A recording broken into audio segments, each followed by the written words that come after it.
of guilt is overwhelming, and I deny the motion. Mr. Murdaught, you now having been found guilty of 2 counts of murder involving your wife and your son, 2 counts of possession of a weapon during the commission of a violent crime, the burden now comes upon the court to impose a sentence. Given the lateness of the hour and the victims' rights that must be taken into consideration and complied with under the Victims' Bill of Rights, and consider what I would anticipate to be a number of people who might have something to say regarding sentencing, we will defer sentencing to a later date. Of course, the minimum sentence for murder is 30 years. The maximum sentence is life imprisonment as to each count. And on the weapons charge, the sentence is up to 5 years or 5 years, which has to be concurrent if a life sentence is imposed.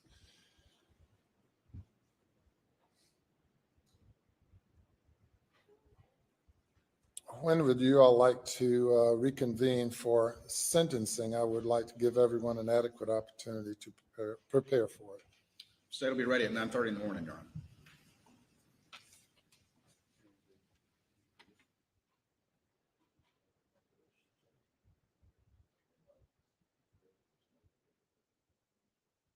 We could do it at 9:30 tomorrow morning also. All right. The defendant is remanded to the custody of the Colleton County Sheriff's Department.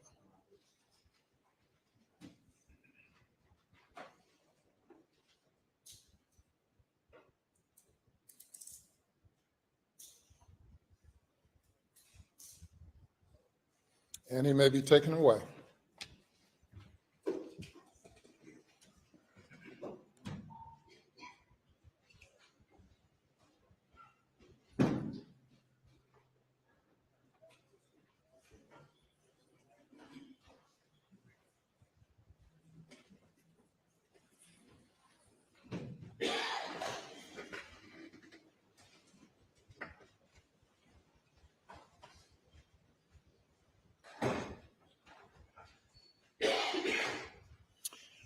Madam Floor Lady and members of the jury, I want to thank you on behalf of the citizens of the state of South Carolina and all the citizens of Colleton County. You did not volunteer for any service weeks and time. I know that all of you have been summoned to appear, and Providence have brought you to this moment in time and these weeks in time. I know that all of you have been here at great sacrifice, particularly the juror whose job was on the line until a miracle happened, I guess, that allowed him to be able to leave rather than to stay rather than leave after 2 or 3 weeks.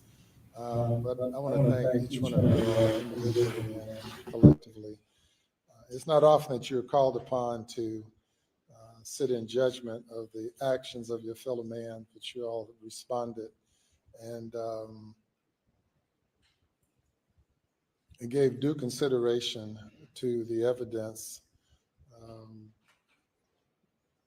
I will make no comment now as to the extent or the overwhelming nature of the evidence, but certainly the verdict that you've reached is supported by the evidence, circumstantial evidence, direct evidence, all of the evidence pointing to only one conclusion. That's the conclusion that you all reached. So I applaud you all for, as a group and as a unit and individually, evaluating the evidence and coming to a proper conclusion as you saw the law, as you saw the facts. Now that you've served for the next year, you're not eligible to serve again. Now, of course, many people never get called upon, but you're not eligible for the next year. And for 2 additional years, you can be exempted from service because no person is required to serve on jury duty in this court more often than once every 3 years. Tomorrow morning at 9:30, we will reconvene for sentencing. You all have no role in that because that's solely up to the judge, to me. You're welcome to come back if you want to and be a part of the audience if you like. I also want to thank the alternate juror who was locked away in a room by herself for these hours,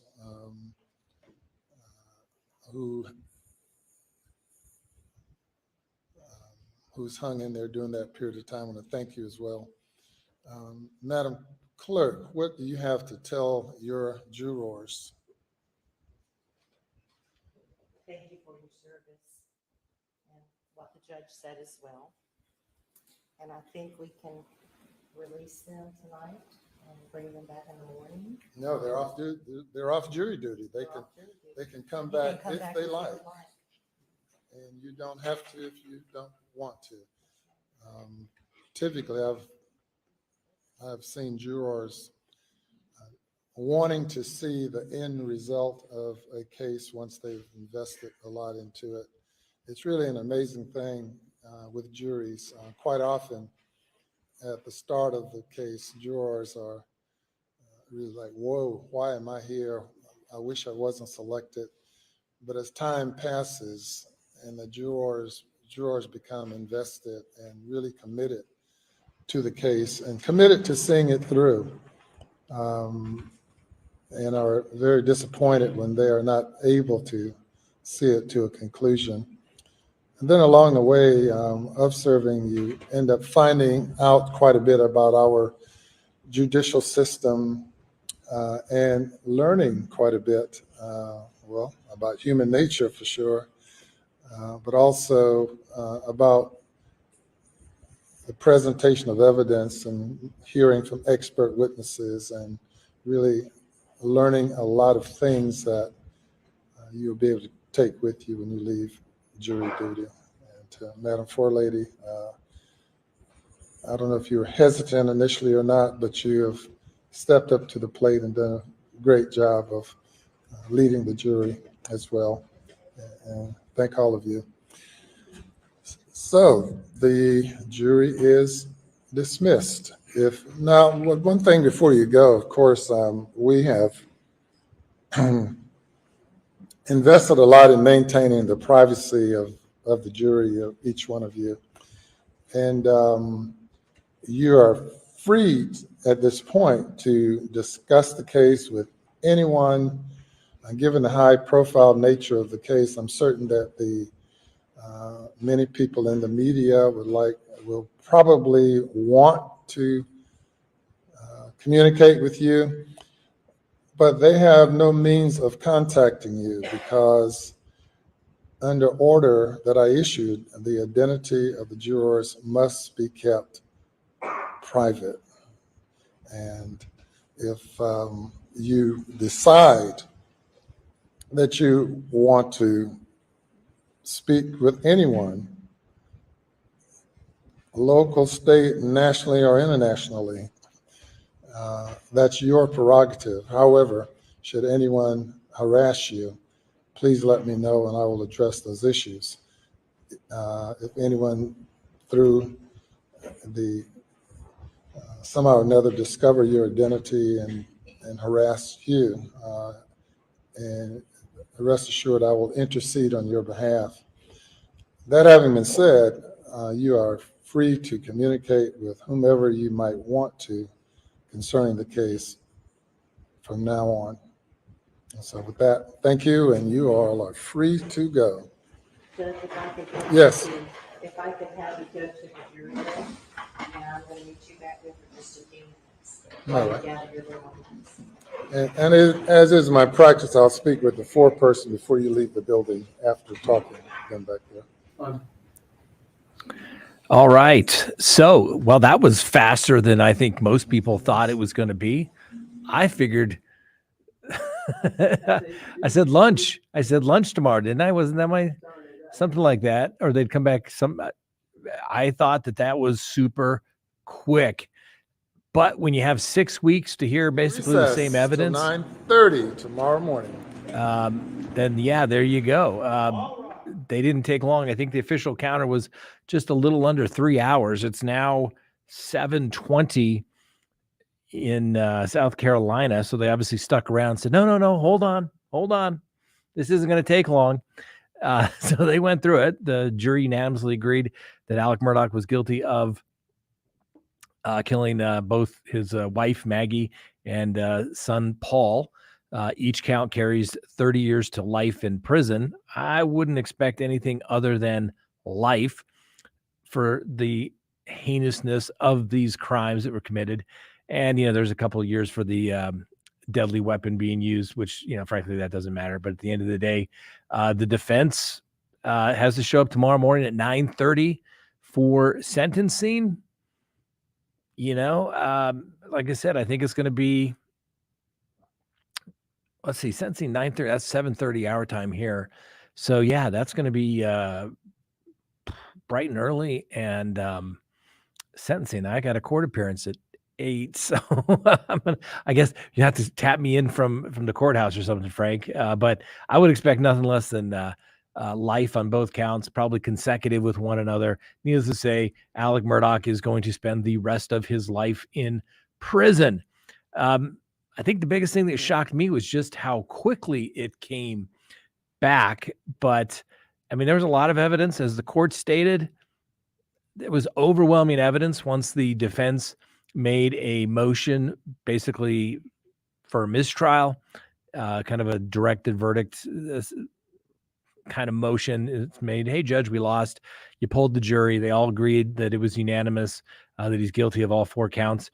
But go ahead and overrule all that, judge, and let's just go ahead and do away with that. And let's do this all over again. The judge said, yeah, no. We've heard the evidence. This is a question of fact for the jury to decide. They have decided. They've made their decision. There was overwhelming evidence. And that was it. So, yeah, he'll be sentenced. He'll be going off to the South Carolina Department of Corrections. And, yeah, he's going to prison. Not a whole lot of emotion when the verdict was read. He just kind of stood there. Maybe he's shell-shocked. Maybe he figured, hey, what the heck? I knew it. I had nothing to lose. Tried to clear his family's name a little bit, but the jury down there simply did not buy it. I thought maybe the prosecution was over trying the case at a couple of points, just droning on and on and on. But I think the biggest thing that hurt Alec Murdaught here was obviously the video that put him down there at the scene. And he lied. He lied. Your wife and your son have gotten killed and you lie. That's kind of the point where you come clean. Do you not? The jury has spoken. He is guilty. And that's it. There'll probably be an appeal. They'll probably at some point say my attorney's messed up. If they hadn't allowed in all the stuff, it would have made a difference. It was just based upon the facts of the case, maybe. But they were done. The jury was done. I expected them to go at least into Friday, maybe even Monday. Go over the weekend, think about it. But apparently they were convinced. Yep, don't need it. They all got together a couple of hours, and that was it. So sentencing will be 9:30 tomorrow morning. Given the late hour of the day. And the judge stated that pursuant to the victims' rights statute, or like here it's in our Constitution, the victims have a right to be heard. And so they want to obviously make time for them to be there. I don't know who's going to speak on behalf of Paul and Maggie. I'm assuming it's going to be Maggie's family, which they certainly can do. Buster is technically a victim as well. His mother's been killed. He looked rather upset, looked a little shell-shocked as well when the cameras were on him. But now he's kind of stuck by his dad, and you got to see, maybe tomorrow, what's he going to think? I mean, a jury is convinced beyond a reasonable doubt that his dad killed his mother and his brother. Is he still going to stand by with him? He's still going to be there to testify, be on his side. I guess there's no reason to testify, but the reality of it is I cannot imagine this judge, who I think has done a wonderful job. Judge Newell, I think he's been absolutely amazing. Our judicial system would run so much better if all of the judges were this had such great judicial demeanor on the bench. He ruled quickly, timely, with good judgment, wasn't afraid to change his mind based upon rulings and people opening the door. He didn't take anything from anybody on this side of the from whether it was defense or the prosecution.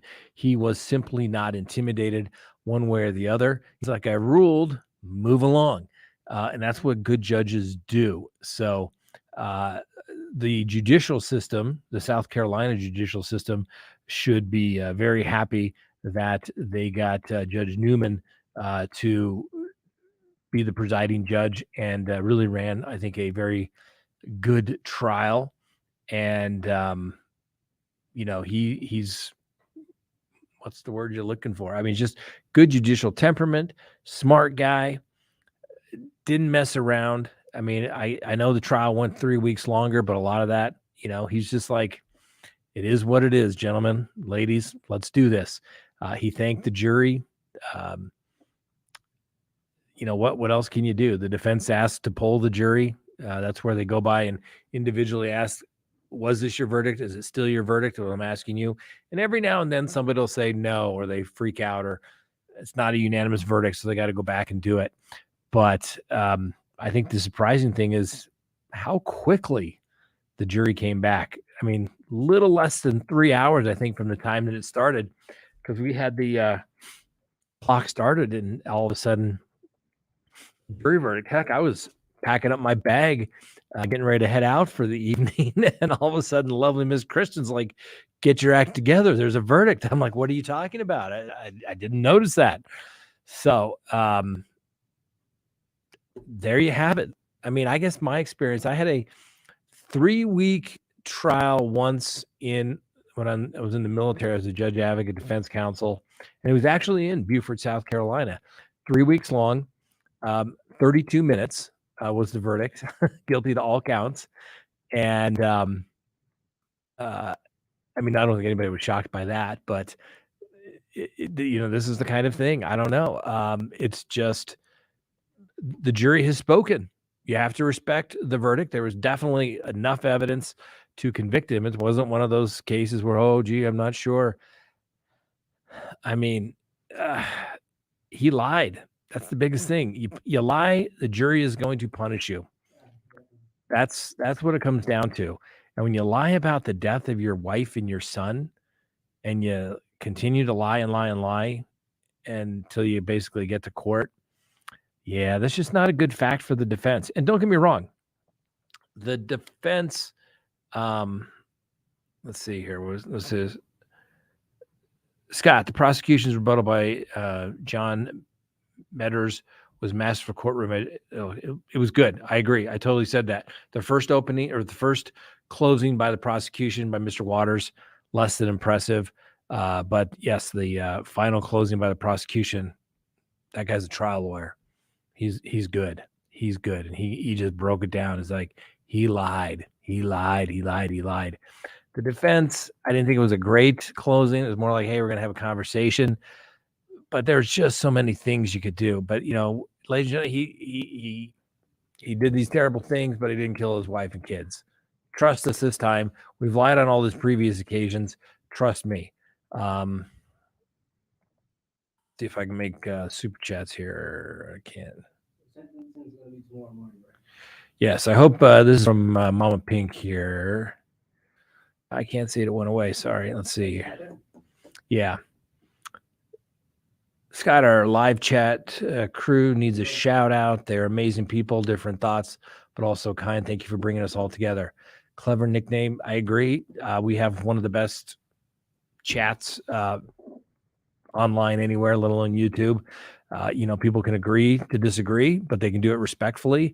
And that's the way it's supposed to be done. That's the way it's supposed to be done. So yes, totally agree. And everybody was. I know there's some people that are a little shocked. Other people were like, "Oh, he's been guilty from day one. I knew it." But the reality of it is that the jury has spoken, and I've said it. You cannot second guess a jury. They made their decision based upon the evidence that they've seen, and there was plenty of evidence. I mean, I remember as soon as we saw that he was down there in that Snapchat video, I was like, "Ooh, that's not good at all." And then all the stuff and the timing and trying to create the alibi like they were talking about in the second closing, that was just good stuff. And going back and asking the Miss Michelle, the maid, I guess is her name, housekeeper, where he's like, yeah, I mean, she felt so shaken up that she talks to her brother who's a cop and was like, what is, I just felt uncomfortable. Like he was, that wedding's coming up, remember I was there I was longer than 20 minutes. It was 40. Remember that? Yeah. And so, he was, I mean, the depravity of it all, to go through and kill your wife and kid and then just totally to get up and lie about it. And they didn't give what they refer to kind of as a mendacity instruction, where it basically says, hey, ladies and gentlemen, if you think he's lied, you can consider this, in his testimony. And clearly the jury did not believe his testimony.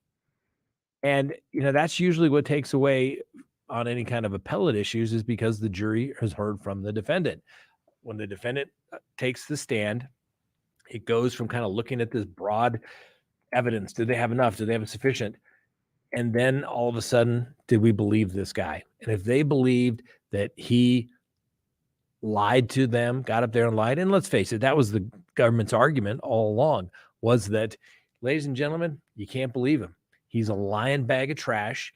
He lied to the police. He's lied to his family. He's lied to his law partners. He's lied to his clients over the years. And he's a sophisticated, suave trial attorney that can be very dramatic. And he got up here and he lied to your face. And guess what? The jury believed that he lied to their face. And they said, hey, you guys want to come back tomorrow morning? And I'm like, oh no, hold on. We're close. Like what? Like I said, a little less than a couple hours, a little less than 2-3 hours. Tracy wants to know, does he still go to trial for all his financial stuff? I'm sure the prosecution will demand a guilty plea to those. And if he doesn't want to plead guilty, he can then simply go to trial. I'm sure they will oblige. They have his testimony under oath, subject to cross-examination. He'd be a fool. He knew his only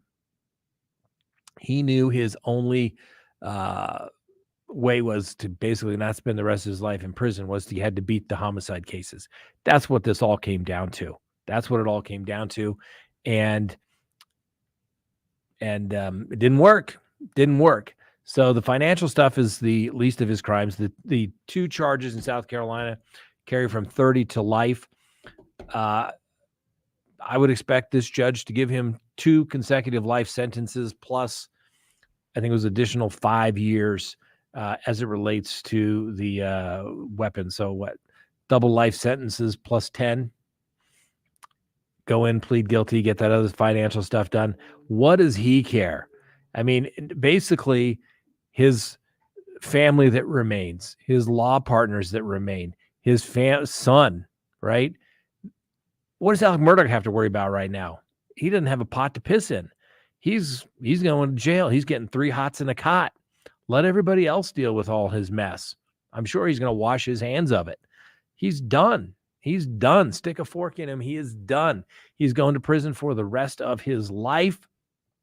And that's just the way it is.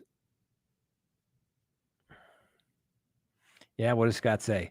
You can always make more money.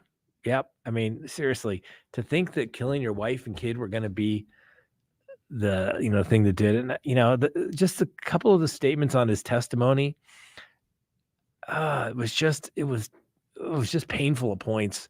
And I think the lovely Miss Kristen, when she was telling me, I was like, it's painful. I can't believe it. He's such a liar. And so I don't know, but I thought there was at some points, I listened to the prosecution closing. I'm like, yeah, good points. And then you listen to the defense. Yeah, maybe that is reasonable doubt. I thought they were going to think about it longer. I did. And then they come back within 3 hours, guilty to all counts. Guilty, guilty, guilty, guilty. Let's see if we got another. Okay, we covered that one. Courtney Robb. I think Alec is an economic family annihilator, is a symbol of economic success. Economic status goes down. Family has no purpose. I don't think you're wrong. I mean, what would make you get to the point where you would kill your wife and kid? I mean, seriously, it's money. If your son screwed up because he's, doing the drunk while boating and he is found guilty, he's a Murdaught. He's probably going to get probation. Everyone will be offended and they move on. All his other stuff is going to come out. He goes in disgrace. What the hell is this guy spending all this money on? It wasn't drugs. We talked about that from the beginning when this case first started. It wasn't drugs. What else was he spending? Was it all his other real estate deals that he's supposedly involved with? Who knows? But why he thought he could get away with it, that's the part that is still puzzling to me. And his reaction, and maybe his attorneys, I always tell clients, hey, whatever happens when the verdict's read, no reaction. Sometimes they cry, oh, I didn't do it, whatever. He just stood there. He knew it was over. He knew he had his day in court.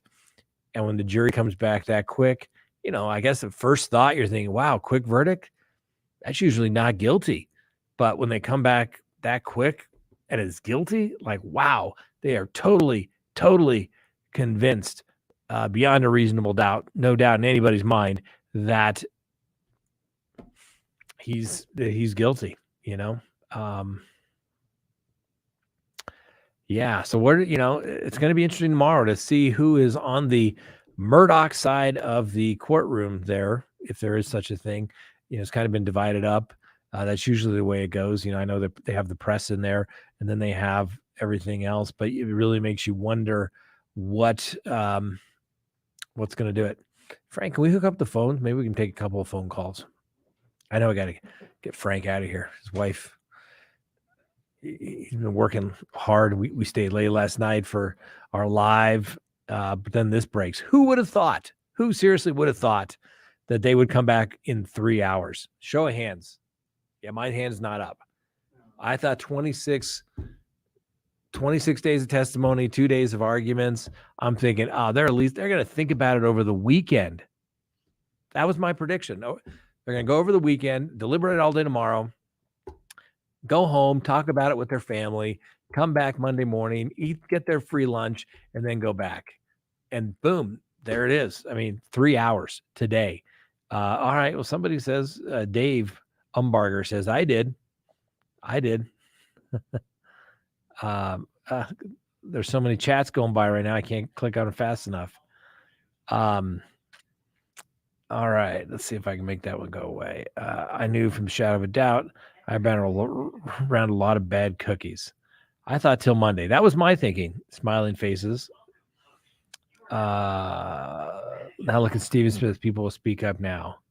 Let's see here. Wow. So many chats. Everybody commenting. That's great. Not me. How come no death penalty?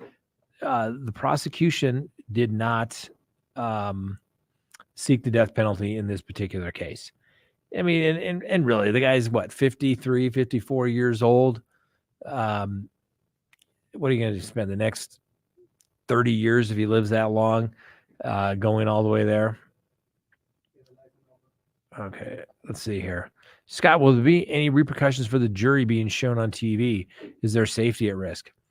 I don't think so. Listen, this jury, I mean, they knew everybody was watching.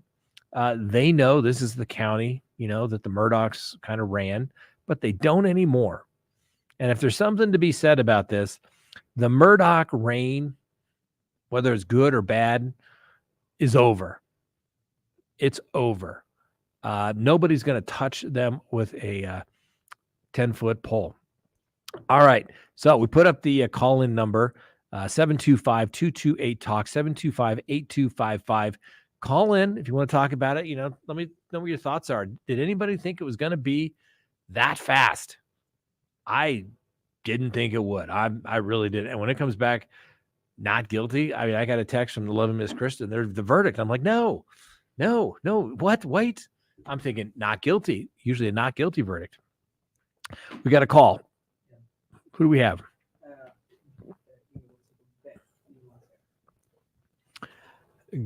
Good evening, Beth. Colorado Springs. Beth, can you hear us? Hi, this is Beth from I can hear you. Can you hear me? That's a little dim on our end, but it's not you, it's us. Go ahead. What's your question? Or what do you want to say? I'm actually shocked that the verdict came as quick as it did, but very happy that the jury, used some common sense and convicted him. My question is about Buster. So any of the property that will be sold, will Buster get anything besides putting more money into Alex's commissary account at the prison? Well, obviously Maggie was married to Alec, and if the spouse dies, everything goes to the spouse. But most states have what they call a slayer statute, so he would not get any of that property. So then it would pass to her decedents. It would go to the children. Now, my understanding is Moselle's been sold. My understanding, the property at Edisto Beach has been sold. Not sure about the other property that they have there in Hampton County or anything else.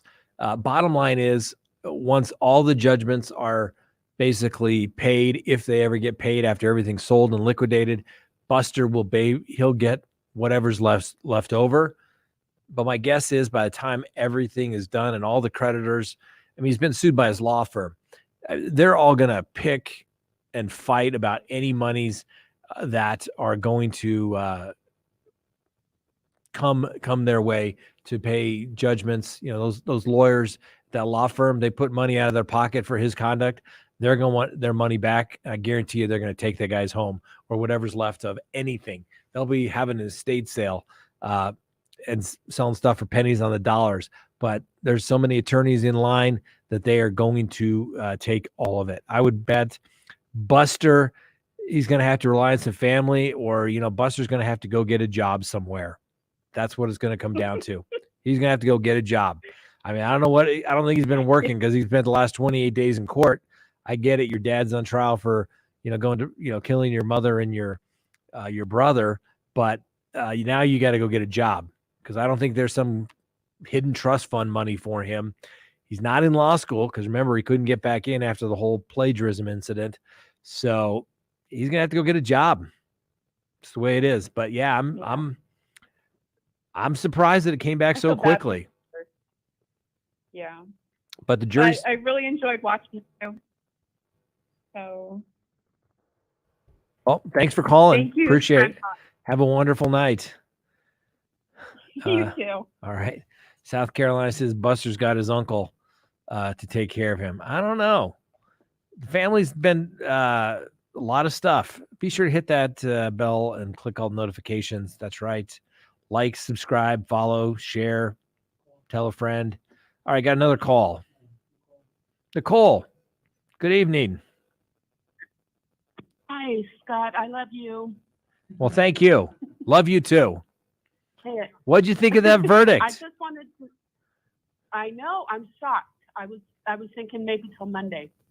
Yeah, I didn't think it would come that quickly. I really didn't.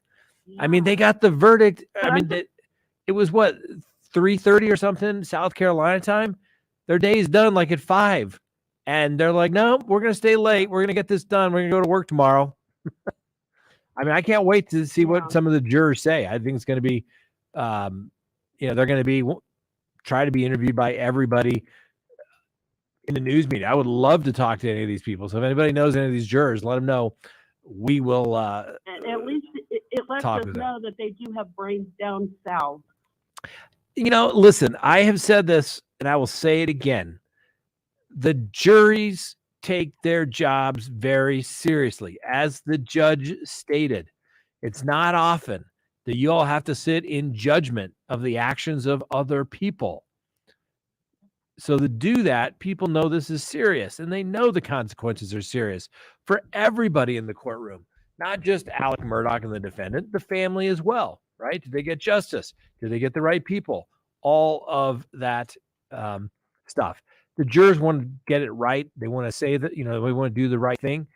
Yeah. And I don't think they got it wrong. I mean, there was overwhelming evidence where they could do it. Did I think a couple points? Hey, good point. Defense scored some points. Yeah, I did. I was struggling with reasonable doubt. Like, oh, could it be? I don't know. I was kind of thinking, well, maybe if I was in that jury room, I mean, like I said, it's different for me to, try to watch it here in the studio or on my phone or wherever I am. But another thing to be sit in that courtroom and, literally watching and judging everybody's demeanor on the stand up close. I mean, the jury can't be more than 4 or 5 feet away from the witness stand. And to see Alec Murdaught up there, they basically concluded he lied. He got on that witness stand and lied to them. So, Can I just pose a question? sure. So Alec, I think maybe he knew he was going down, and that's why he wanted to get Buster the 10 mil. Oh, I mean, yeah. I mean, let's face it. I was surprised the judge didn't give what they referred to, because I thought there was some talk at one point about what they refer to as a consciousness of guilt instruction. I mean, the judge kind of allowed all that stuff to come in about, the shooting and the attempted suicide, whatever you want to call it, is because it is a consciousness of guilt, right? As a defense attorney, a lot of people have had clients. I've had clients that they get accused of terrible things and they go and, they harm themselves. Well, most of the time they succeed. Alec Murdaught failed at this, right? He failed at that. But it shows you that there was consciousness of guilt. He knew he was guilty. He knew it was coming to an end. What can I do to protect, get my son some money? So yes, consciousness of guilt. It's kind of like, somebody shoots somebody and they run from the scene versus staying and talking and saying, hey, this is what happened. They can get an instruction called consciousness of guilt instruction. And that's really what they argued. And I'm telling you, the prosecutor that did the second closing, Mr. Meadows, I think is the way he's pronounced it, crushed it. That guy should be like on courtroom TV for made for movie Matlock kind of stuff. He was just kind of this Southern gentleman and he was just killing it. He was good. So anyway, Thank you. have a wonderful night. Thank you.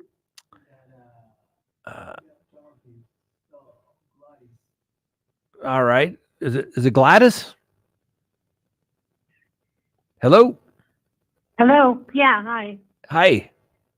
What's on your mind? So, well, my question is, I was always confused about the Satterfields and those boys.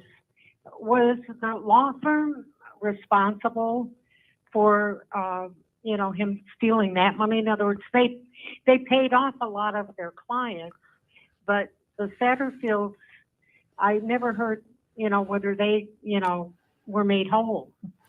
My understanding is they settled the Satterfield case. I think they got the $4 million back, or they got paid the $4 million from alternate sources. I think from insurance, the Murdaught firm, the Parker Law Group, I think as it's known now. So the Satterfields, my understanding, have been made whole. They've settled the case. I believe that Alec Murdaught, confessed the case and said no more. And I think one could reasonably argue that if the prosecution really wanted to, they could kind of go after Gloria Satterfield. Remember, they were exhuming her body and going to try to check things out there. I mean, the reality of it is it's a world of hurt for Alec Murdaught right now. I mean, wouldn't you like to be a fly, in his cell right now and see what's going on? His attorneys have probably walked over there, unless they're out talking to the news media and saying, hey, we gave it the good fight. They just didn't believe you. It is what it is. See you tomorrow morning, 9:30. Welcome to your new life. Okay. I mean, what can you do? And so, no, it's yeah. true. So it's I also believe that what he did with that business of I was going to kill myself, I don't think he was trying to kill himself. I think he was trying to make it appear as if he was going to be another victim, and he didn't realize how quickly they would find the shooter. Yeah. I mean, he's clearly the master manipulator. I mean, he's been manipulating people for at least the last 20 years. I mean, his law firm. I mean, think about it. All of his law partners, family members weren't aware of everything that he was doing. Lying to his clients straight to their face. And that is what, the prosecution brought up. This man, you do not believe this man. He will lie to your face. You, jury, are a bunch of strangers. And does it with a straight face. Yeah, exactly. It's like he'll do it to his family and friends. You think he won't lie to 12 strangers when he really has to? Right. He's lied for money. You think he's going to lie for his freedom? You betcha he would. Right. Yeah. So we'll see. Well, I'm All glad right. the Satterfields actually got something anyway, Yep, they did. So Okay. hopefully Thank you. they invest it enjoy well. your show. All right. Thank you. I Thanks like for your calling. show very much. Okay. Thank you. Bye. All right. Let's see. Take a look at more of the comments here. I mean, obviously the big news, Alec Murdaught in under 3 hours, guilty of all charges. Sentencing has been set for 9:30 tomorrow morning Eastern time. The judge, I think, would have gone to immediate sentencing, but for the Victims' Rights Act, which requires arrangements to be made so that any victims want to speak tomorrow morning at sentencing, they can do that. I think the judge is going to say life plus 5 years for each of the two counts for each victim. So I'm thinking double life sentences. There's no way he should get 30 for each. That's just, to what he did to his wife and son. I mean, I guess to use his own words, he did him wrong. He did him so bad. So, yeah. All right, we got another call. Caitlin, did I pronounce that correctly? Hello? Good evening. How are you? I'm good. How are you? Good. Where are you I love calling your show, from? Mr. Rice. Doing great. Just call me Staten Scott. Island, New York. Yes, he did. My boyfriend Scott too, actually. That's why you're Mr. Rice. All right. Where are you calling from? I'm just wanting to know Staten Island, New York. Okay. Great. I just wanted to know who do you think's paying for Alex's consult, like his lawyer fees and everybody like the rest of finance this? He was able to take money from a 401k account, and all the people agreed that he should be allowed to fund his defense. So he got $600,000 from his retirement account. I think $300,000 or $400,000 went to victims of his fraud, but he was able to get $600,000 for his defense. So that's who paid for it. He did. Now, of course, he's going to have to pay Is the that taxes. a well-renowned lawyer? Say again? Is that a well-renowned lawyer that he has? Down there in I've South seen him Carolina. over there all the time. Yeah. Yeah. Yeah. I mean, he's, and these attorneys, I mean, they were doing their jobs. Everybody's entitled to a defense. He hired, Dick Harptulian and Jim Griffin. They did their job. I think they did a great job. Obviously, it didn't work out well for them, but they pulled out all the stops to try and raise reasonable doubt. They'll probably be second guessing. I'm sure Alec Murdaugh will be second guessing whether he should have taken the stand. He's got plenty of time to think about that now. He's got a long time to think about that Do you for think sure. Buster should get a real job? I think Buster's going to have to go get a job. And who's going to hire him? Maybe a family member? I don't know. Sell some farm tractor equipment or something. Maybe he can be a runner at the law firm. Murdaught. Yeah, that was his uncle, exactly. Yeah. He don't look like he wants to get dirty, though. Yeah. Probably won't have to get dirty. Yeah. All right. Let's Thank see you here. so much. Let's see here. Somebody was saying that I was on the, let's see here. Hey, I know I switched and Scott was on and got excited, hooting and hollering with everybody else. Didn't go back and get you. Sorry. Okay, I don't understand. Sorry. I thought that was something else. Sorry, I was just looking at some of the comments here. No, I think old Buster's going to have to go get a job, unfortunately. And I feel for, don't get me wrong. I feel bad for Buster. His name's been rung through the mud. He stood by his dad. His mother has been killed by his father. His brother's been killed. I mean, you got to feel some sympathy for that guy. And I'm sure, can you imagine what's going through his head right about now? Yeah, I mean, it's just crazy. Thanks for your call. We got another one coming in. Alexandra. Hi, Scott. How are you? I am doing great.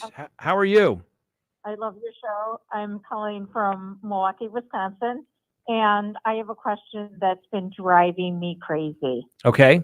Why in South Carolina do they let witnesses who have not yet testified sit in the courtroom to hear everyone else's testimony? That is a great question. That is a great question. They don't do that. You're barred from the courtroom until you've given your testimony. Yes. And I don't understand for the life of me why you can sit in there and hear what everyone has to say and then be called to testify. That just blows me away. So I agree. that was Normally, my burning question. Yeah, normally there's a sequestration order that's in place, and a witness, once they're excused, which means not subject to recall, means they can watch in the gallery. Yeah. But until that time, they don't do it. There's exceptions to the rule. You can have an advisory witness, usually a police officer for the prosecution, an investigator for the defense. And then if there's an expert witness, they're usually allowed to listen to the other expert testify. But those are the general rules. But to have everybody sitting in the courtroom watching everybody else's testimony, the whole rule for sequestration is that people don't change their testimony or say, oh, yeah, I remember that fact. And that's what they did, man. I mean, it was crazy. Hell, the prosecution had experts, the phone guy over there flipping the phone all weekend. I mean, it was just nuts. I've never seen a trial conducted this way in my life. And I watched quite a few. And I guess Wisconsin's pretty strict. And then again, I've never seen a sentencing coming that quick after a verdict comes in. I mean, in a way, I'm glad that we can just get it done. Well, yeah. I mean, I did a homicide trial. They put it off 2 months. I did a homicide trial. Well, usually it has to do with the sentence that can be imposed. I went to trial a couple weeks ago. Client was found guilty of first-degree murder. It happens. I was like, let's do it, Judge. There's only one sentence you can impose: life without parole. Judge says, well, we'll give everybody an hour because if any of the family members want to come and say something, which of course they wanted to, and say, Scott Reich's client is a horrible person, and Scott Reich is a horrible person too. And and they're like, okay, bring it on. Next case, let's go. So, yeah, that's usually what it depends. Clearly, this judge, he's going to launch Alec Murdaugh. He is going to get 2 life sentences. and then the 10 years. Yeah, I agree with you 100%. And Murdaugh's going to be 55 in May, so no way he's coming out. Yeah, And I think the jury got the right verdict, so I'm happy. And yeah, you know, on your channel and other channels, everybody was afraid he'd walk, but yeah, I didn't doubt for a second the jury would get it right. So I'm happy. you I'm got, you, pleased, you, but you have to as trust I the said, jury. it just I was confused just, me. what surprised me was how quickly they determined. They're like, we're done. Yeah, after 28 days sitting there, you can't blame them. You know, when No. you got one lady stuffing Kleenexes in her ears. And, Yeah, I heard about that story. She was clearly done. Although we had kind of a weird thing, but we had the juror that was excused this morning for supposedly talking to people and stating that she thought that Alec Murdaught was innocent. Allegedly, we can't. I don't talk to her directly. I don't know that, but maybe that's what I was thinking. That I was like, wow, if they got a juror that thinks he's innocent, wow, this may take a while. I figured, like I said, my prediction was next Monday about noon. I thought tomorrow at 4. Yeah.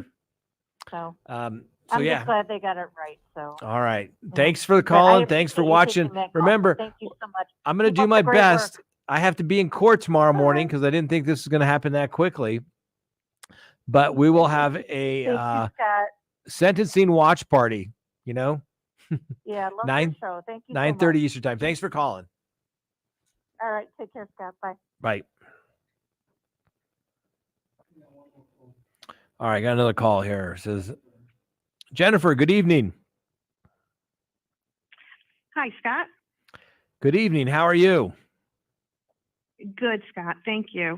2 questions. One, how do you think Harpoolian's going to be after, you know, showing how he is and stuff? I think he really acted so awfully. He was just an awful guy, you know. You know, his theatrics and stuff like that. You know, he's doing his job. I wouldn't take. I agree. I wouldn't. You know, he could probably be the nicest person in the world if you sat down and talked with him.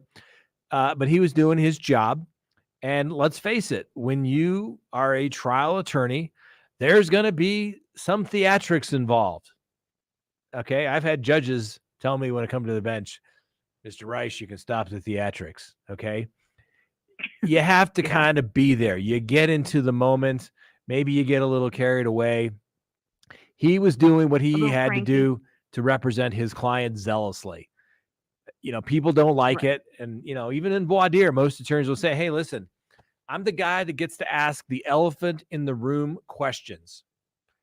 If you don't like that, hold it against me as the attorney and don't punish my client if you don't like me. Okay. And so, listen, Mr. Harpoolian has been practicing law for a long time. He's probably, you know, could retire anytime he wanted to. He is a state senator there in South Carolina and probably can be until he chooses he doesn't want to be. Do you think he's going to have other people say, man, if I'm in trouble, I want that guy? You betcha. He may have lost, but they put up a fight. I mean, let's face it. I tell people all the I guess time. That was my question. Do you think people are still going to vote him in for senator? Sure.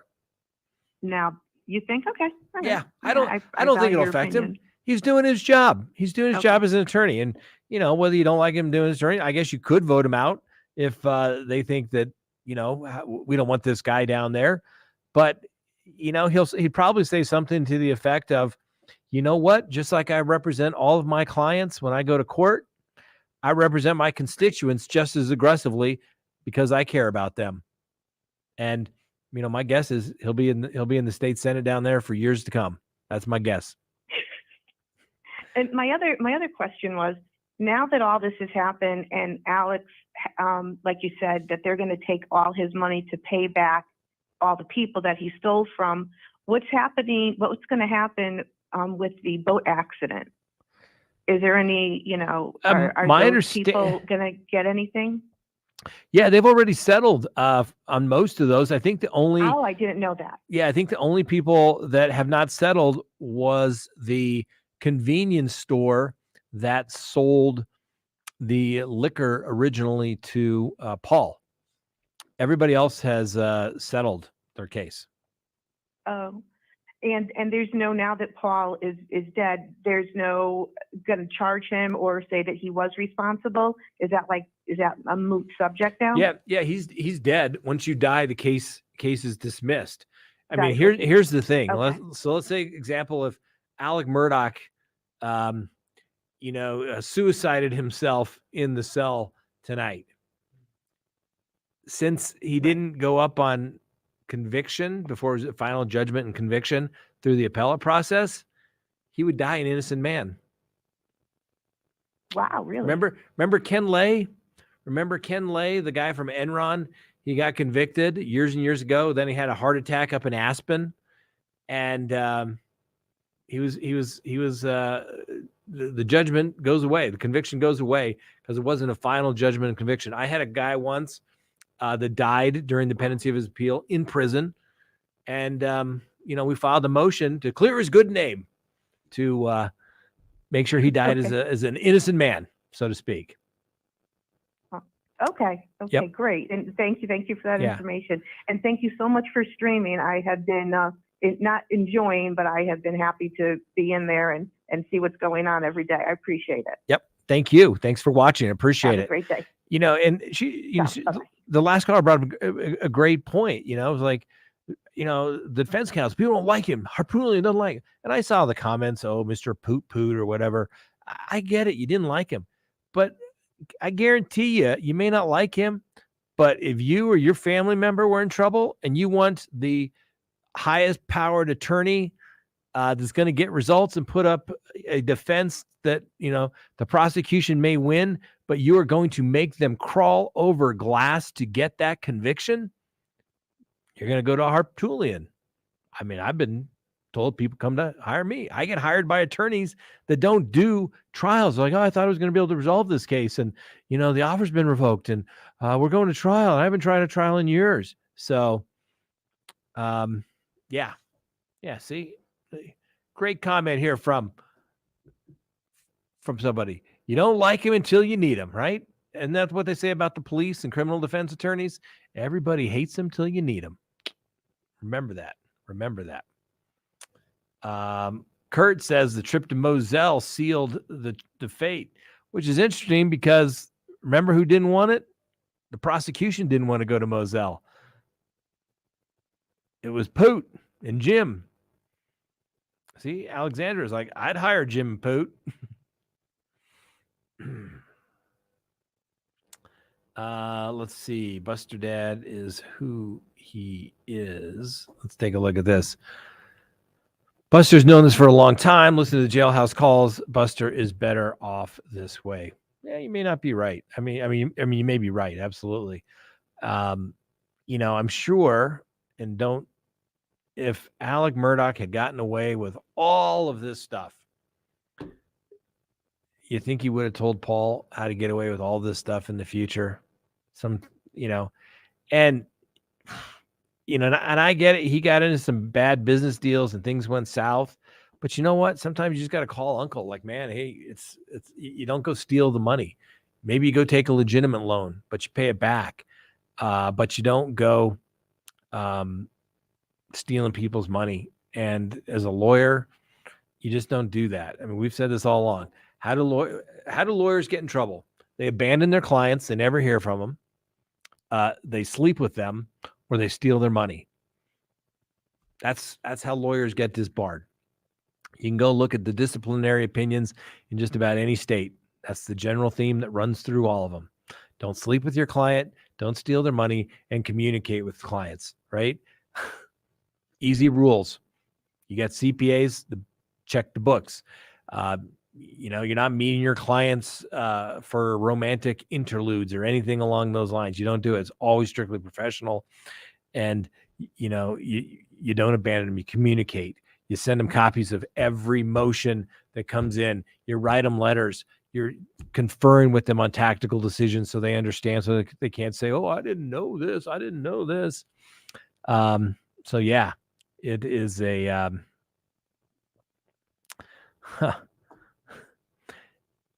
if your daughter was dating Buster, what would you say to her?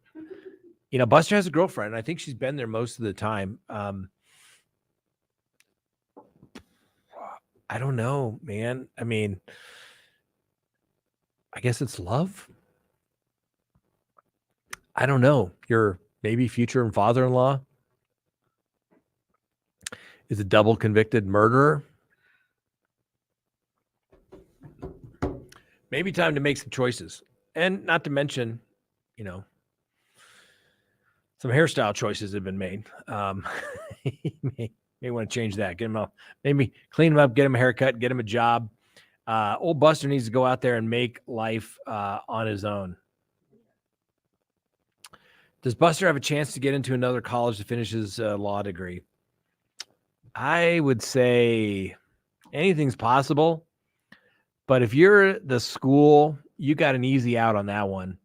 Yeah, you've been disciplined, kicked out, suspended because you plagiarized stuff in law school. That's a no-no, right? I don't think he'll ever get accepted to law school again. Maybe someone will give him a chance. Feel sorry for the kid. He's lost his entire family, which he has, let's face it, at the hands of his father. There's a little bit of sympathy there. I mean, you know, he's supporting his dad. I mean, I've seen that before. We've all seen that before. We think, why is somebody doing it? Because that's all they have. That's all they have, right? Buster was doing it. Let's see. Juniper's Tarot and Magic. My 13-year-old daughter just announced that she wants to be a lawyer after watching this with me for 2 days because she was homesick from school. I'm like, but what kind of lawyer do you want to be, though? Good choice. Good choice. I say go be one of the people, the guys in the white hats. The defense. Defending that Constitution on a daily basis. All right? Let's face it. Alec Murdaugh's rights were defended on a daily basis. Does Buster have a... Okay, yeah, to get into... Highly unlikely. But thank you for the super chat. These go by pretty fast here. So let's see here. So yeah, once again, all my good marketing ideas come from the lovely Miss Kristen. Yeah. Sentencing watch party, 9:30 Eastern time. So that's 7:30 Mountain time, 6:30 a.m. Pacific time. But I mean, do you think Alec Murdaugh will say anything? He has a right of allocution. Do you think he's going to get up there and say, I am an innocent man?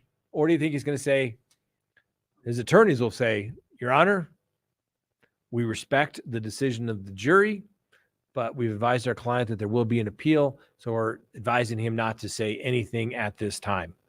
That's what he should say. But don't badmouth the jury. Don't say anything else, because let's face it, nobody's going to believe a single word he says from here on out. He's a liar. The jury didn't believe him, and they were right there judging his credibility. That's why we make people go to court. That's why we make people be subject to cross-examination to see if their stories stick up under scrutiny. Could you imagine if we made politicians actually have to sit there and state under oath what the hell they're doing? Could you imagine? They would look like idiots most of the time. Cross-examination, greatest truth-seeking tool ever created. And you don't have to be a lawyer to do it. You just have to ask questions that come, the elephant in the room questions. Well, Mr. Murdaugh, if you did this, how come this timeline doesn't line up? And blah, blah, blah. There's blue tarp and jacket. Doesn't have any good questions. People start saying, yeah, I'm not sure I'd buy that used car from you, let alone believe that you're innocent of this. Mama Pink, my friend, 10 miles from Moselle. Seriously, I told that if he's found not guilty or hung jury, the fear and corruption is far too deep around here, and I want out. No lie. Wow. Well, I think the jury system, I mean, granted, our criminal justice system has its flaws, but just like old Jim, Mr. Miller was talking about today, it's the best system, at least that I've ever been exposed to in the world. I think it works most of the time where you get citizens there that decide the fate of the defendant at hand. And yeah. All right, there we go. Coffee and Crime Talk with Scott, 7:30 a.m. Mountain Time, Friday. Who will come to Alex's defense? I don't know. Another question was Scott, were you surprised by the verdict? A little bit, yeah. What I think the biggest, listen, I've never been a big Murdaught fan. I thought that he was, all the money he stole, you just can't do that. You can't do that to your clients. That's just wrong. And so, it is what it is. Surprised by the verdict? I don't think I'm necessarily surprised. There was a lot of evidence there, some stuff that was pretty damning that the defense just really wasn't able to explain away. And I thought the defense had some real problems early on was when they brought up the whole Snapchat video and everybody kept saying, yeah, that's definitely Alec Murdaugh in there. They just kept kind of glossing over it, kind of ignoring it, thinking, oh, well, Alec Murdaugh's going to testify. We're not going to worry about it. He's going to be able to do, win everybody over. But yeah, I just don't think so. So that didn't go well for him. Like I said, less than 3 hours. That's what surprises me. It's one of those things. The defense, I'm telling you, the defense made the prosecution crawl over glass. It was a dogfight to the end, but the jury was just convinced. And I think maybe I'm wrong. This is my prediction for whatever it's worth. I think that when we start hearing from the jurors in this case, they're going to say he lied. He got up there and he lied to us. He thought he could snowball us. You hate to second guess. It's obviously Alec Murdaugh's right to testify at trial. Nobody can make him not testify, or maybe we can force him to testify. That was his decision. That's why the judge made that record. I really think he thought that he could just get up there and bamboozle everybody. I really think that was the circumstances there. So, and it didn't work. Just too many lies. Just too many lies. Oh, it looks like there's a live press conference going on. I don't know. Is that something we can bring in, Frank? There's a live press conference going on, probably with the prosecution. You can see if we can bring that in. Let me see if we can bring that in. I think I hit the button here. If Bubba did not catch that darn chicken, you would not heard Alex's voice. Yep. I mean, that final closing too. Dad, I'm gonna leave a record here for you. Yep. Paul must have had a feeling when he made that video. He was a little detective. I mean, don't get me wrong. I think Paul, you shouldn't speak ill of the dead, but let's face it. He was a punk. He really was. He didn't deserve what happened to him, but, he was responsible for the death of Mallory Beach. There really wasn't justice for her family, at least not through the criminal system. There was justice through the civil, in the sense that they paid. But, I'm sure the family would rather give all that money back to have their daughter back. Like I said, Alec, been convicted. He did it. And that's the way it is. I think he's going to get 2 life sentences tomorrow. I think that's going to be it. And Paul got his revenge, but let's not forget, he wasn't he wasn't wearing little angel wings. He was not a good kid, but a lot of that had to do, I'm sure, from his dad. I mean, his dad probably taught him that you can get away with whatever. Dad will take care of it. Dad's got this. You just have to, twist and lie and cheat and steal a little bit, and it all works out. Because why? He's a Murdaugh. Didn't quite work out this time. And frankly, if these guys had been a big bully down there, if they'd been a big bully down there, he was, the people finally said, enough is enough. I mean, yeah. Enough is enough. And we had Mama Pink's comment, friends like, man, if there's so much corruption, this guy's found not guilty, they're out. Because I always joked to the lovely Miss Kristen, since I used to live down there in the Low Country when I was stationed in the Marine Corps, that we're going to go back there because I love it. She's not a big fan, and she was like, well, there's a lot of corruption down there. At least that's what they make it out to be. But I never saw that side of it, so to speak. Let's see here. Emily, I'm not surprised. I hope for this verdict. There are 2 people murdered mob style. This is so difficult to imagine from a man well established in his community. He needs to be held accountable. And he was. And just wait, tomorrow morning. All right, let's see. We got to, nope. I thought oh, it's recorded? Oh, okay. Yeah, see, somebody agrees with me here. Bethany agrees. Paul. Yeah, let's go ahead and play. Let's play the press conference. Let's take a look at this real quick. This is a recorded press conference by the prosecutor. Is that the Attorney General, I think, himself?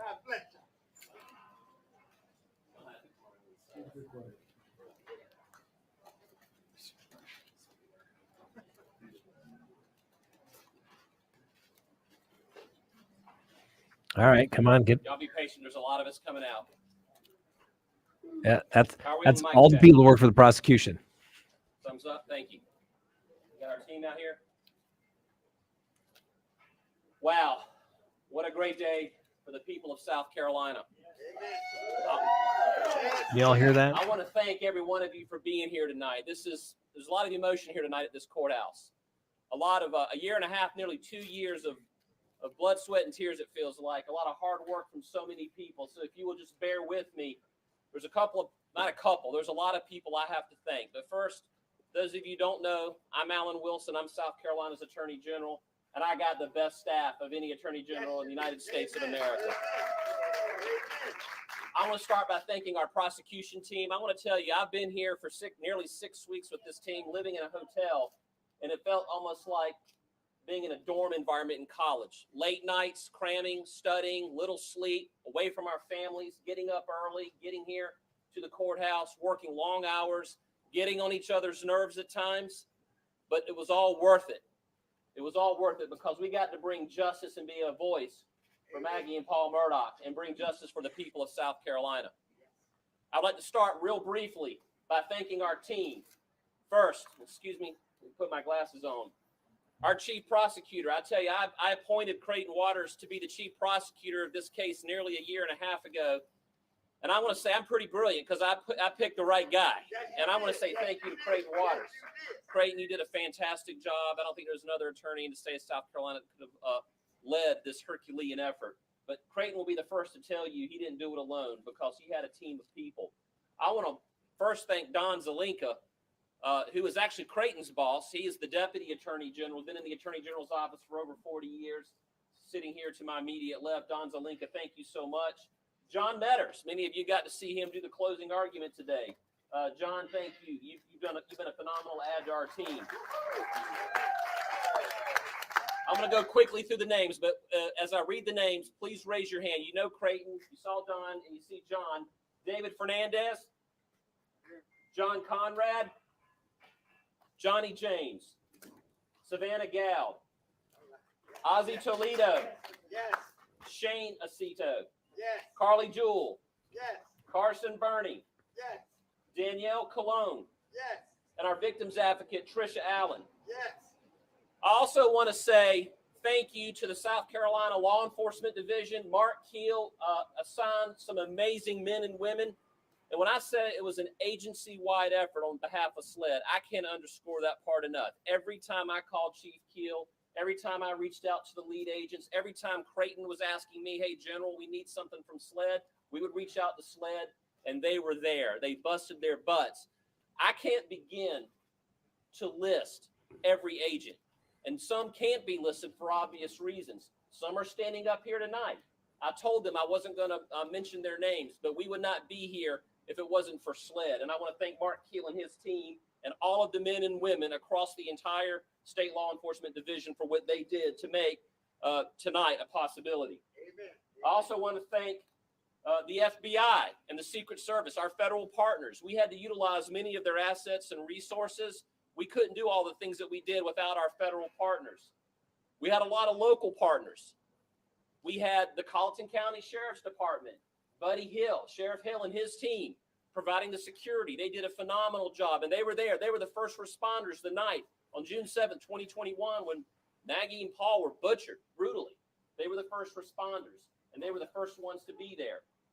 The Charleston County Sheriff's Office, the Orangeburg County Sheriff's Office were instrumental in supporting our investigative efforts. You all know Kenny Kinsey, our chief crime scene expert, was with the Orangeburg Sheriff's Office. I also want to thank the city of Walterboro. I think the mayor is here somewhere, and the police department. They provided security. Thank you. This whole community has embraced our entire team, and I cannot thank you enough. We've all been away from our families, 2 hours away from our families for the past 2 months. And it's this community that made us, we would walk into restaurants and people would come up and thank us. You know, you don't have any idea how good that makes people feel when they're under an incredible amount of stress, an incredible amount of scrutiny, and this community really embraced us.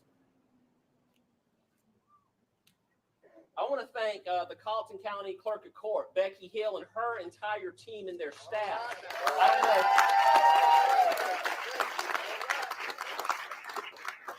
I call her Becky Booth. That's her nickname. But Madam Clerk, wherever you are tonight.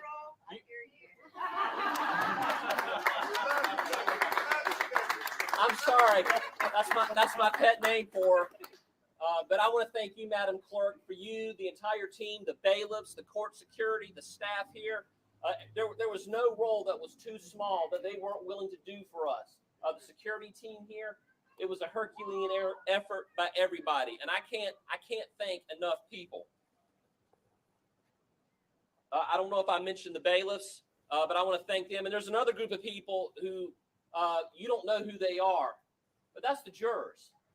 And not just the jurors, but the alternates, the ones who didn't even get to serve to the very end, but people who were taken away from their families. I want to thank the families of our jurors who sat here every single day for what seemed like long amounts of tedious, monotonous information and evidence. Sometimes people didn't know what it meant. They didn't understand it. And they had to sit there and process it and hear it over and over and over again. And I want to thank these nameless jurors whose identities have been protected. They may make their identities available to all of you at some point, but they sat there and they delivered justice tonight. And I want to thank them for their role in this process. Amen. You know, Winston Churchill said, democracy is the worst form of government except for every other kind. I kind of want to adopt that and say we may have the worst criminal justice system in the world, but it's better than every other kind that there is. And our criminal justice system worked tonight. It gave a voice to Maggie and Paul Murdaught, who were brutally mowed down and murdered on the night of June 7th, 2021 by someone that they loved and someone that they trusted. And they couldn't be here to testify for themselves tonight. Their testimony came through the evidence and the information that was gathered by the men and women of the agencies I've just mentioned. It came from the testimony of the agents and the investigators and the attorneys and the folks in our staff who were able to get it to the court record. And so I want to say tonight, their voice was heard tonight and justice was brought for them. We can't bring them back, but we can bring them justice. Oh, I started off my remarks by saying it is a good day in South Carolina. Yes, it is. Yes, it is.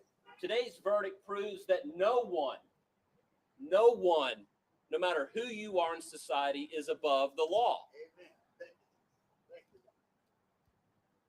A lot of people doubted that this process would work, and hopefully, for those who did doubt the process, hopefully we have instilled and put a little bit of faith back into you and your lives as you view this process as it unfolds.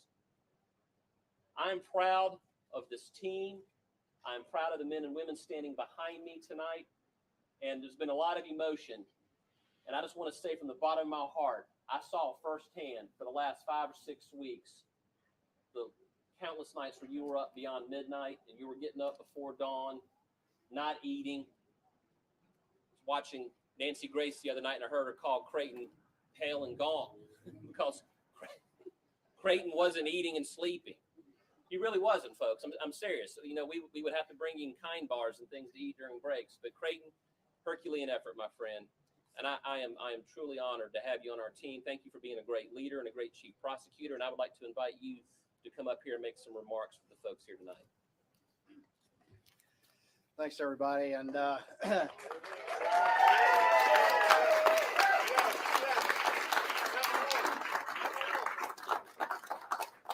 start by thanking this guy who's given me and all these folks behind us opportunities to do justice, which is what we want to do with our careers. It is very tough and demanding, but it's rewarding for moments like these. The general stole a lot of my lines, but I also want to thank the jurors for their long and arduous service. And we had no doubt that if we had a chance to present our case in a court of law, that they would see through the one last con that Alec Murdaught was trying to pull. And they did, and we're so grateful for that. I get to lead the state grand jury section in the Attorney General's office. This particular case is not a state grand jury case. There are other indictments that are state grand jury. But the one thing about that is that I have an amazing team. And I want to be clear, this was a team effort. Y'all saw all of these folks behind me doing amazing work. And I can't be prouder of a team in my life. We called this our Super Bowl, and not because of the media attention, but just because of the effort that we knew that we would have to put into this. And we didn't really get to watch much of the Super Bowl that went on because when we arrived, I think it was winter and it feels like spring now. But every single member of this team, every single member of the state grand jury staff, what we do well is work together as a team in complex investigations, and who we work with is my partners at SLED. And I can't thank them enough as well, because we're used to working on these complex cases and working together. And I'm not leaving out Sheriff Hill and the Colleton County Sheriff's Office and our federal partners in Orangeburg and Charleston Sheriff's Office and all the other agencies that have worked on this case. I also want to thank Miss Becky, if she's still up there, because she's been amazing.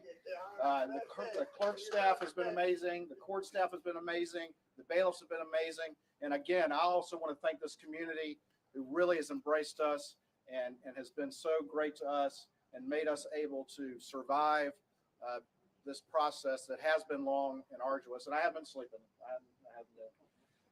And I have been eating more than Kind bars every now and then. But, and I'm sure that's a nice plug for Kind. But anyway, it really has been a great process. We will have sentencing tomorrow. Obviously, we're not going to comment on sentencing because that's still pending. But justice was done today. It doesn't matter who your family is. It doesn't matter how much money you have or people think you have. It doesn't matter what you think, how prominent you are. If you do wrong, if you break the law, if you murder, then justice will be done in South Carolina. And I think South Carolina has shown to the nation and the world how a process can work and work well. Thank y'all. And also, I want to thank Creighton. I told Creighton, I said, Creighton, I'm gonna come down and I'm gonna be just a staff attorney. I know I'm your boss. I'm your boss's boss's boss, but I said I'm gonna come down and I'm gonna help. And I said I'm gonna follow instruction. And I hope I was true to my word. This past weekend, I was saying, what can I do to help? I said I'm willing to take a witness if it'll help. He said actually it would. So he let an old prosecutor dust off his cleats and get back in the game and to help the team out. And I got to be the boss of the boss for a while. Yeah, don't get used to it. No, but in all seriousness, I'm proud of the decisions that I made in putting the people behind me and to the left and right of me in charge of this case. And I was honored to be part of this team. Just another member, just another worker bee in the trenches trying to bring justice to the people of this state, and to bring justice to the people who couldn't be here tonight because they were brutally murdered by someone they trusted. Now, with that being said, I know a lot of people want to talk to us. A lot of people want to talk to some of the attorneys and the support staff and the agents, investigators here tonight. Some of you want to talk to me and others. We're going to make ourselves available to you. But like Mr. Waters just said, tomorrow there's a sentencing hearing, and we don't want to get out in front of our skis. And plus, I'm starting to feel the rain come down. But I promise you, we're going to make ourselves available to talk to members of the media, to talk to all of you out there that have questions. We'll answer any questions that we ethically can. We hope you'll continue to be patient with us as we finish this process tomorrow. Again, we're going to go back and get a good night sleep tonight. But again, thank you. I'm going to also, one last group that we didn't thank, the media.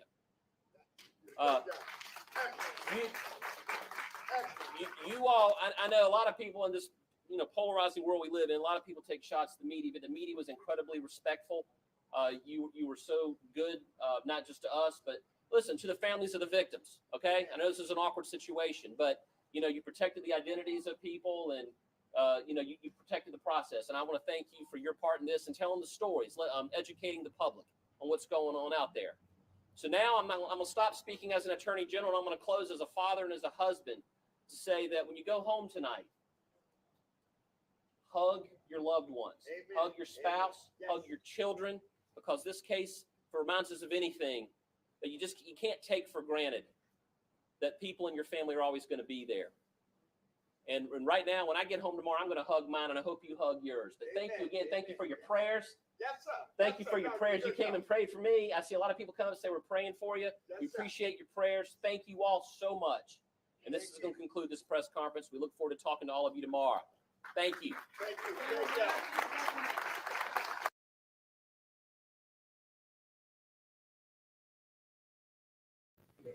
All right, so there was Team South Carolina taking their victory lap, which is well deserved. They should do that victory lap. They deserved it. They won fair and square.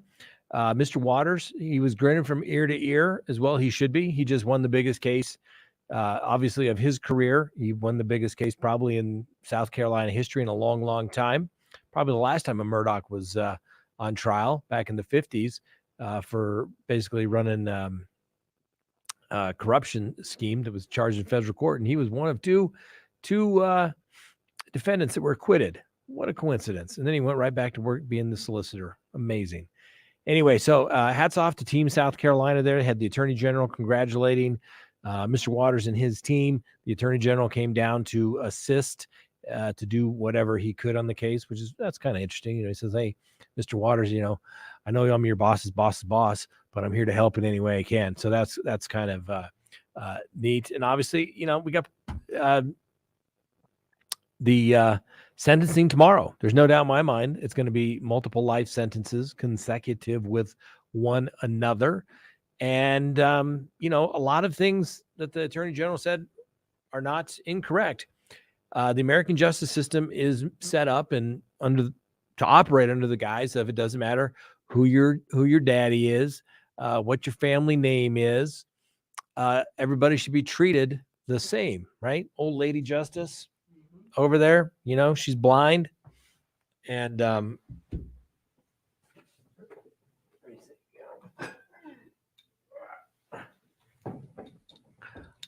old lady justice.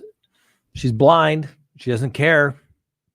Like I said, who your daddy is, how much money you have, how poor you are. Justice should be treated the same. And, the scales of justice are even until the prosecution proves their case and literally tilts those scales, just like Mr. Griffin was talking about. If it's a civil case, just tilt it enough. That's good enough. Clear and convincing evidence, like say if they want to take away your kids, say you're a bad parent, it's that much. But to tilt it to proof beyond a reasonable doubt, it's tilting the scales so far that there's no doubt that there is guilt. And the jury obviously believed that Alec Murdaught was in fact guilty. Only took him 3 hours after 28 days of trial. They're like, yeah, got it done. So, like I said, hats off to the prosecutors. They earned it, but look at the resources they had. I mean, all the support staff, attorneys there must have been 30 people. And those are the only ones that came down for court. So can you imagine how, that's what I'm going to say. When they say the government's coming for you, they mean it. And, that's usually the only ones that can take down a family like the Murdaught family that's kind of run things and got away with everything for years and years and years. And that's the only one that can take them down is the government. That's just the way it is. So I think the jury, they got it right. You're not going to hear me criticize the jury one way or the other. We could talk about all the evidence beforehand and after, but once the jury's made their decision, you're not going to hear me criticize the jury's decision in this regard. A juror could have come to the conclusion that there was reasonable doubt. They did not. And so that is it. 9:30 tomorrow morning, watch party. I'm going to hope to be back from court one way or the other. We'll be here. It's let's see what he gets. I think it's going to be multiple life sentences, consecutive to one another. Alec Murdaught will spend the rest of his life in prison and never, ever get out. I'll be curious to see who speaks on the behalf of the victims in this particular case. I'm assuming it's going to be Maggie's family. I wonder if Buster is going to say anything. I wonder if Buster is going to say anything. Obviously, Paul cannot, but if Buster will, that'd be very, very interesting. So I want to thank everybody for watching. Thanks for tuning in. Guilty to all counts. Tomorrow morning, 9:30. Let's have a little sentencing party. And, we shouldn't, I get it. You should be excited. Prosecution be excited. They should take their victory lap, but you have to remember, really nobody's a winner in this circumstance.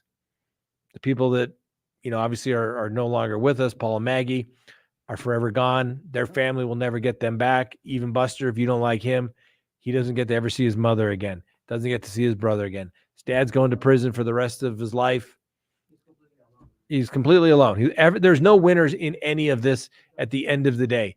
Yes, justice has been done. I'm telling you, I love our criminal justice system. It has flaws, but just another reason why I think cameras should be in every courtroom. You literally should be able to go to every courthouse's TV and say, I want to watch the trial that's going on here today.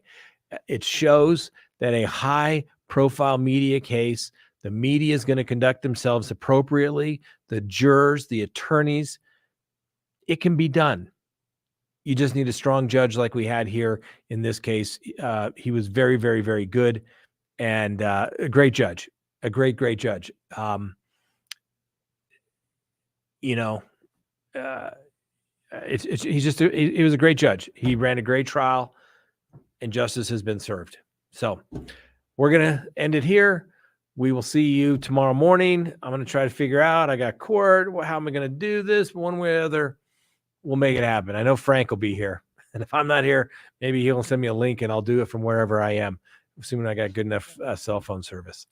God, I got to quit that day job. It's getting in the way of covering all these good trials. So thanks for sticking with us late. Remember, subscribe if you haven't, like if you do, share with a friend, leave us a comment. And remember, you can listen to us anytime on any of your favorite podcasting apps. Subscribe. We're like at 232. Come on, can we get to 250? Tell a friend. Is it too much to ask? I mean, come on. We're making Frank stay late. He's missing dinner. Made him stay late last night for our live. And here it is for this. Come on. Don't do it for me. Do it for Frank. All right. Have a wonderful night. We'll see you tomorrow morning, 7:30 a.m. Mountain Time, 9:30 Eastern Time. The sentencing of Alec Murdaught live.